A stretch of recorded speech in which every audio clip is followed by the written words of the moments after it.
Welcome to my channel. Today we will be talking about whether you can deposit cash directly into a Vanguard Cash Plus account.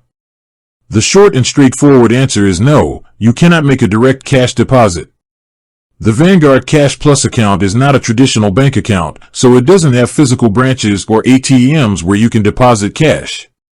This account is a cash management account designed to be an alternative to a high-yield savings account. It offers features like a competitive interest rate and FDIC insurance through a network of partner banks. To fund your Vanguard Cash Plus account, you will need to use electronic methods. This includes setting up direct deposit from your employer, making electronic transfers from an external bank account, or using mobile check deposit through the Vanguard app. So, while it's a great option for earning a competitive yield on your short-term savings and managing bills electronically, it's important to remember that it's not a standard checking or savings account where you can walk in and deposit physical currency. With that being said, thank you for watching.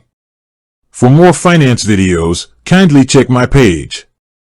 Please like, share, comment, and subscribe to my channel. Thank you.